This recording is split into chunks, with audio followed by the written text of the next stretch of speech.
Just a few months ago, a bunch of scientists, I think in California, had wired some of the, I think it was Buddhist monks, and were measuring their brain activity during chanting and meditation.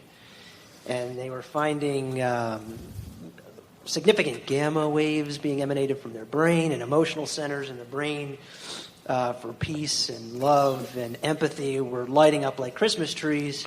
That they had never seen before outside of drug-induced states. So the conclusion they drew was that chanting and meditation was kind of brain exercise. Curious about what your opinion of that study was, and also what you think the brain's role in any of this is.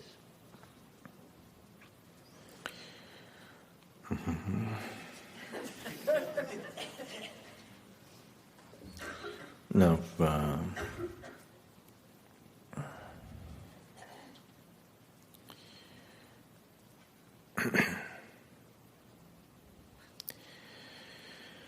some scientists were conducting experiments on frogs, and the way the frogs were leaping. So once they cut off one of the legs of the frog. The frog that was leaping, tree frogs which were leaping about 20 feet. If you cut off one leg, they were leaping only 15 feet. Then they cut off two legs and so on. They were leaping only 10 feet. They cut off three legs. With one leg it was leaping only 5 feet.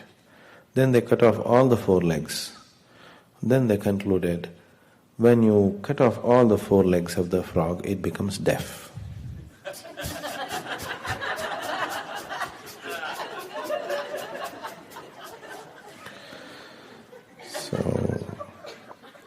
Surface observations are not everything. This is something that you have to know from within.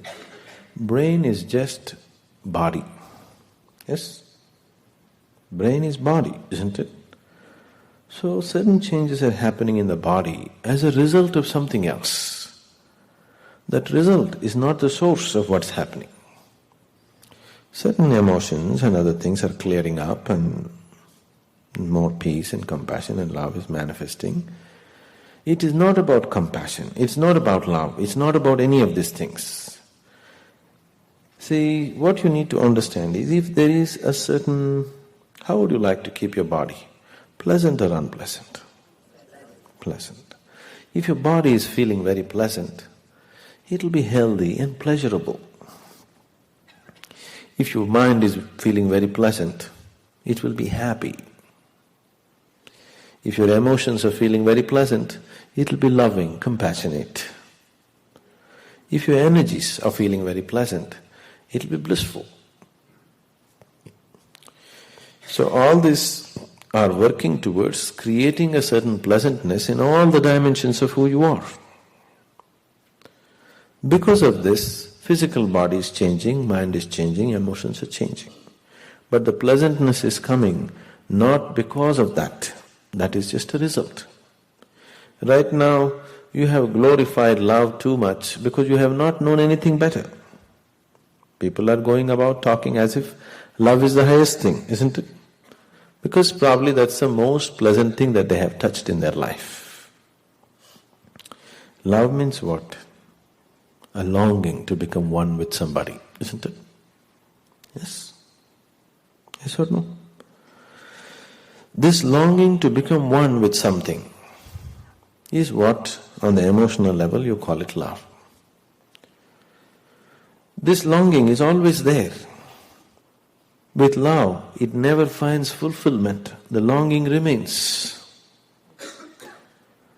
If you intensify the longing, it will become enormous suffering. When moments of oneness happens, it will be great pleasure.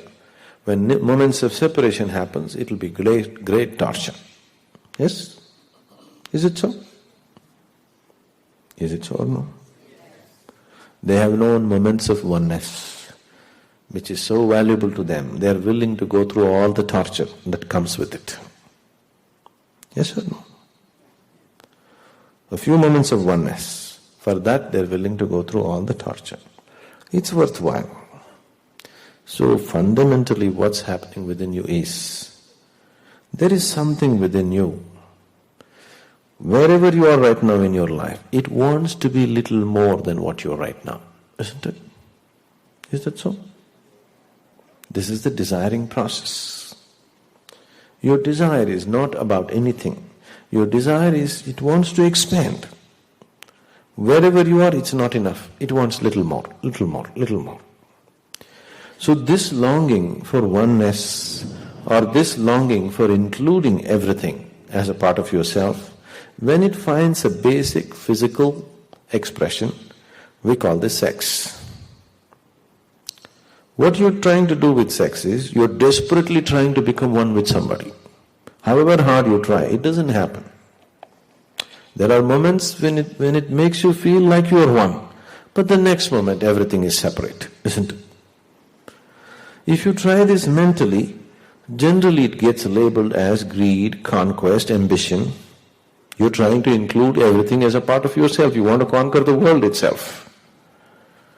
If it finds an emotional expression, we call this love.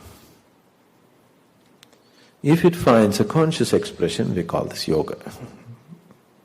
It is the same longing to include something as a part of yourself, because who you are is not sufficient, isn't it?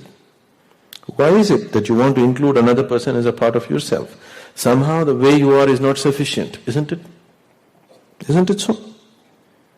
There's an intense longing to become one with somebody, because the way you are is insufficient. Suppose if you sit here, you are so complete.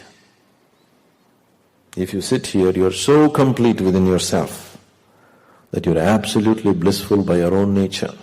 Would you be longing to become one with somebody else? Because in your longing and being one with somebody for a few moments, you have known a little bit of bliss in it. That's what you're going after, isn't it? Isn't it so? It's not love that you're going after. Because of love, you found a few moments of blissfulness. That's what you're going after, isn't it so? Yes? Now, it is not ambition that you're pursuing. Because of ambition, when you made certain achievements, when you included something as yours, you felt certain amount of bliss. That's what you're going after, isn't it so? It is not sex that you're going after. In your sexuality, at certain moments you found certain moments of blissfulness. That's what you're going after, isn't it? So what you're seeking is blissfulness. What you're seeking is not sexuality. What you're seeking is not ambition or things. What you're seeking is not love. All these things have been the different ways of getting there for a moment. Now, for a few moments of blissfulness that you have known, and you know it's not sufficient. Yes? So it's time you approached it consciously. Isn't it time you approached it consciously? That is why Patanjali, I think I told you this on the first day itself. When Patanjali wrote Yoga Sutras, he started Yoga Sutras in a strange way. The first chapter of Yoga Sutra is, and now yoga. Half a sentence. Such a great document on life starts with half a sentence. Because you still believe that if you find a new girlfriend, everything will be okay in your life. If you still believe if you get a raise, everything will be okay. If you still believe if you buy a new house or a new car, everything will be okay, it's not yet time for yoga.